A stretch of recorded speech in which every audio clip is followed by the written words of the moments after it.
It shattered against the marble floor of the Plaza Hotel ballroom, crystal shards scattering like her dignity across expensive Italian tile.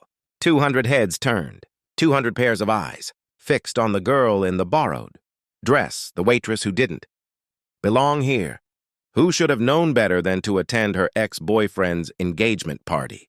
But she had come anyway. Because sometimes you need to see your worst nightmare with your own eyes to finally believe it's real. Emma?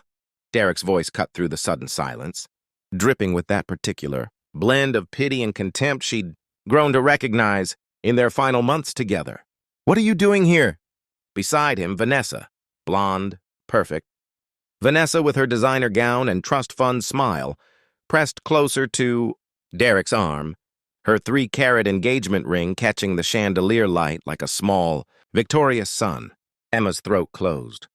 She'd prepared a speech during the subway ride here, something dignified about wishing him well, about closure. But standing here now, surrounded by Manhattans, elite in their $1,000 outfits, while she wore a dress from Target with the tag still tucked inside, all those carefully constructed words evaporated. She started, her voice barely audible over the string quartet that had resumed playing. I wanted to. Security, Derek said simply, not even looking at her anymore. Already dismissing her, already erasing her from his new, elevated life.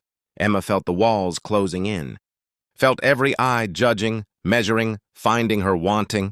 Her vision blurred with tears she refused to let fall. Not here, not in front of him.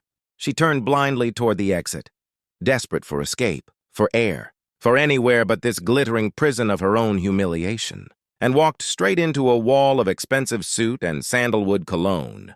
Steady there, a deep voice said as hands caught her shoulders. Emma looked up and up into the face of the most striking man she'd ever seen. Dark hair, sharp jawline, eyes the color of expensive scotch. But it was his expression that stopped her spiraling panic. Not judgment. Not pity, but something else entirely. Recognition, maybe. Understanding. Alexander Thorne, someone nearby whispered. Oh my God, that's Alexander Thorne! The name meant nothing to Emma. But the ripple of excitement through the crowd spoke volumes.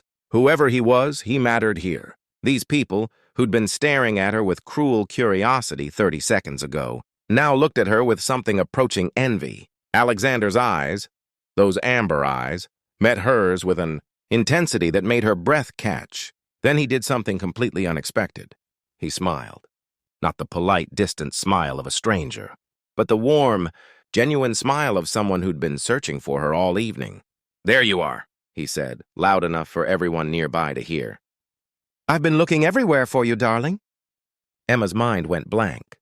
I know, Alexander continued, his arm sliding around her waist with casual possessiveness. I'm late. The Tokyo deal ran long. Forgive me? He pressed a kiss to her temple, and Emma felt the entire room tilt on its axis. Wait! Derek's voice cut through her shock. You two know each other? Alexander turned, and Emma felt the shift in his demeanor. The warmth remained for her, but when he looked at Derek, his expression cooled to professional courtesy. Derek Chen, isn't it? I've heard about you. My assistant mentioned you're joining your father's firm. The emphasis on father's firm was subtle but unmistakable. Derek's face reddened. And you must be the fiancé, Alexander continued, nodding to Vanessa. Congratulations. Though I have to say, he looked down at Emma, his smile returning with devastating warmth. I'm rather glad things worked out the way they did. Can't imagine my life without this one. Emma's head spun. This couldn't be happening. This stranger, this clearly wealthy, important stranger, was pretending to be her boyfriend. Why? What did he want? But as Derek's expression shifted from dismissive to uncertain, as Vanessa's perfect smile tightened with barely concealed jealousy, Emma felt something shift inside her, too. Not triumph exactly, but something close to it. Actually, Emma heard herself say, her voice stronger now. We should get going. You mentioned you wanted to leave early? Did I? Alexander's eyes glinted with approval. Right, yes, dinner reservation. You know how impossible it is to get a table at Le Bernardin? Le Bernardin? Vanessa couldn't hide her surprise. But that's a 6-month wait list, Alexander finished smoothly. unless you know the owner. Which, fortunately, I do. He extended his hand to Derek. Best wishes on your engagement. I'm sure you'll be very happy. The words were gracious, but the subtext was clear. Whatever Derek thought he'd accomplished by trading Emma for a trust fund, he'd miscalculated badly. Alexander guided Emma toward the exit, his hand warm and steady on her back. She moved in a daze, aware of every whisper, every stare, every flash of confusion and envy as they passed. Derek had turned her into an object of pity. This stranger had turned her into an object of fascination. They didn't speak until they reached the lobby. Then Emma pulled away, her hands shaking again, but for different reasons now. Why? She managed. Why did you do that? Alexander studied her for a long moment. You want the truth? Please. Because about 5 years ago, I stood in a room not unlike that one. I'd just started my first company. I'd been invited to a party by someone I thought was a friend. Turned out he just wanted to show off his new success to the guy he'd stolen his initial idea from, me. His jaw tightened at the memory. His girlfriend laughed when I walked in, said something about how sad it was, watching people who couldn't let go. That's awful, Emma whispered. It was. And there was this older woman there, Margaret Chen. Actually, I think she might be your ex's aunt.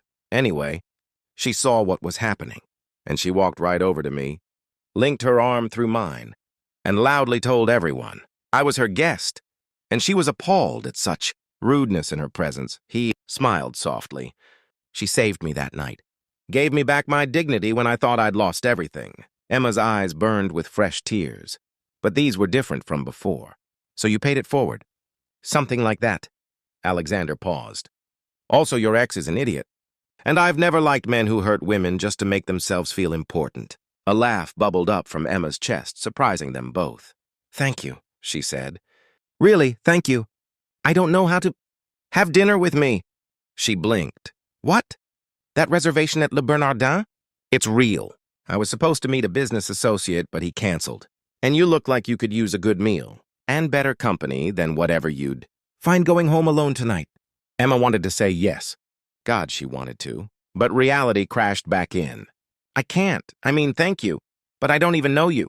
You're obviously important, rich, and I'm just what? Alexander's voice was gentle. Just someone who deserved better than she got tonight? Just someone brave enough to face her fears? Just someone who's too used to people judging her by the wrong standards? The tears spilled over then. Emma tried to wipe them away, embarrassed. But Alexander was already handing her a handkerchief.